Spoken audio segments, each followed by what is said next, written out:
बिस्मिल्लाहिर्रहमानिर्रहीम। अस्सलाम वालेकुम। आज हम बनाएंगे बहुत ही ज़्यादा मज़ेदार सा एकदम चटपटा और स्पाइसी सा चिकन फ्राई की रेसिपी। बनाने में ये बहुत ही ज़्यादा आसान है। अगर आपको झटपट से बिना किसी तामझाम के चिकन फ्राई बनाकर तैयार करना हो तो इस रेसिपी को आप बेफिक्र होकर ट्राई कर सकते हो। बेहद आसान होने के साथ साथ ये बहुत ही ज़्यादा मज़े का भी होता है। तो फिर चलिए फटाफट से रेसिपी को स्टार्ट करते हैं। तो सबसे पहले एक मिक्सी के जार में डालेंगे हम 1 टेबलस्पून साबुत धनिया और इसी के साथ 1 टीस्पून काली मिर्ची ऐड कर लीजिए। आधा टीस्पून डालेंगे इसमें सफ़ेद ज़ीरा और यहाँ पर मैं 1 टेबलस्पून लाल मिर्चों का पाउडर ऐड कर रही हूँ। तो मिर्चें जो है आप अपने टेस्ट के हिसाब से डालिएगा। अब इन सारे मसालों को हम अच्छी तरह से पीस लेंगे और इसका फाइन सा पाउडर बनाकर तैयार कर लेंगे।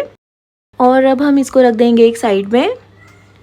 अब यहाँ पर मैंने 700 ग्राम की जितना चिकन लिया है, तो यहाँ पर मैंने विद बोन्स चिकन का इस्तेमाल किया है। आप चाहो तो बोनलेस चिकन भी ले सकते हो। चिकन को हम मैरिनेट करेंगे तो 1 टीस्पून या फिर टेस्ट के अकॉर्डिंग नमक ऐड कर लीजिए। आधा टीस्पून डालेंगे इसमें हल्दी का पाउडर और इसी के साथ यहाँ पर मैं इसमें 3/4 टीस्पून गरम मसाला पाउडर ऐड कर रही हूँ। 2 टेबलस्पून भरकर डालेंगे इसमें अदरक और लहसुन का पेस्ट और ये जो मसाला पाउडर हमने तैयार करके रखा हुआ था वो भी इसमें ऐड कर लेंगे। और 1 टेबलस्पून भरकर इसमें लेमन जूस ऐड कर लीजिए। तो लेमन जूस डालने से चिकन जो है वो बहुत ही सॉफ्ट और टेंडर बनकर तैयार होगा। अब इन सारे मसालों को हम अच्छी तरह से चिकन के साथ मिक्स करेंगे। तो रब करते हुए मिला दीजिए मसालों को चिकन के साथ। उसके बाद हम इसको मैरिनेट होने के लिए रखेंगे। तो कम से कम 1 घंटा या फिर ज़्यादा से ज़्यादा आप इसको ओवरनाइट के लिए भी रख सकते हो फ्रिज में। तो इसको कवर कर दीजिए और रख दीजिए एक साइड में। अब यहाँ पर चिकन को मैरिनेट हुए तकरीबन 1 घंटा हो गया है। तो एक कढ़ाई में सबसे पहले डालेंगे 2 टेबलस्पून ऑयल और ऑयल के साथ ही यहाँ पर मैं 2 टेबलस्पून बटर ऐड कर रही हूँ। आप चाहो तो पूरा ऑयल या फिर पूरा बटर भी ले सकते हो। बटर डालने से टेस्ट काफ़ी अच्छा आएगा। अच्छी तरह से बटर को मेल्ट कर लीजिए और उसके बाद हम इसमें ये मैरिनेट करके रखा हुआ चिकन ऐड कर लेंगे और डाल करके हम चिकन को भूनेंगे मीडियम टू हाई फ्लेम पर।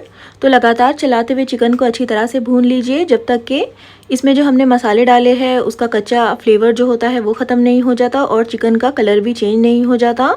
तो तकरीबन 7 से 8 मिनट के लिए अच्छी तरह से भून लीजिए चिकन को। और यहाँ पर देखिए काफ़ी अच्छे से मैंने चिकन को भून लिया है। चिकन में से थोड़ा सा पानी भी रिलीज़ हो गया है और ऑयल भी सरफेस पर आ गया है। तो इस पॉइंट पर हम इसमें 2 मीडियम साइज़ के टमाटर बारीक कट किए हुए, 2 से 3 हरी मिर्चें डालेंगे और 1 टीस्पून डालेंगे इसमें कसूरी मेथी। तो ये हरी मिर्चें थोड़ी सी तीखी वाली है और मिर्चें जो है आप अपने टेस्ट के हिसाब से कम या ज़्यादा कर सकते हो। मिला देंगे अच्छी तरह से और अब हम चिकन को कवर करके पकाएंगे तकरीबन 15 से 20 मिनट तक, जब तक कि चिकन जो है अच्छी तरह से गल नहीं जाता और बीच बीच में हम इसको चेक भी करते रहेंगे।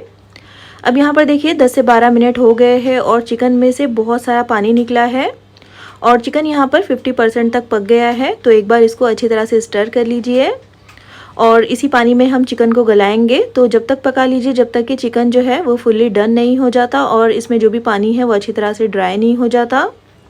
अब यहाँ पर देखिए टोटल 18 से 20 मिनट हो गए हैं और यहाँ पर जो भी पानी था वो काफ़ी अच्छे से सूख गया है, ड्राई हो गया है और चिकन भी यहाँ पर काफ़ी अच्छे से गल गया है।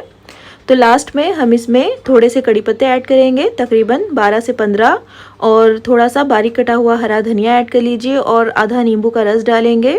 तो इस तरह से आखिर में नींबू का रस ऐड करने से बहुत ही मज़ेदार सा और चटपटा सा फ्लेवर आएगा चिकन में। मिला दीजिए अच्छी तरह से और मिला करके इन मसालों के साथ भी 1 से 2 मिनट के लिए पका लीजिए मीडियम फ्लेम पर। और बहुत अच्छे से देखिए हमारे चिकन की भुनाई हो गई है और बहुत ही ज़बरदस्त सा इसमें कलर भी आ गया है और मसाले सारे काफ़ी अच्छे से चिकन के ऊपर कोट हो गए हैं। तो अब चलिए इसको फटाफट से सर्व कर लेते हैं। तो बहुत ही ज़्यादा आसान रेसिपी है चिकन फ्राई की। ट्राई इसको एक बार ज़रूर कीजिएगा। चपाती के साथ या फिर दाल चावलों के साथ भी आप इसको खा सकते हो। तो लंच के लिए या फिर डिनर के लिए इसको बनाइए और आपने देखा ही है कि ये रेसिपी बनाने में कितनी ज़्यादा आसान है और जितनी ये आसान है खाने में उससे कहीं ज़्यादा ये मज़े का लगता है। तो आसान सी और मज़ेदार सी इस चिकन फ्राई की रेसिपी को ट्राई एक बार ज़रूर कीजिएगा और रेसिपी अगर पसंद आई हो तो प्लीज़ इसको लाइक और चैनल को सब्सक्राइब करना बिल्कुल भी मत भूलिएगा और कमेंट करके ज़रूर बताइएगा कि आपको ये रेसिपी कैसी लगी। तो फिर इंशाल्लाह मिलते हैं नेक्स्ट वीडियो में एक और बहुत ही अच्छी सी रेसिपी के साथ। तब तक के लिए अल्लाह हाफिज़।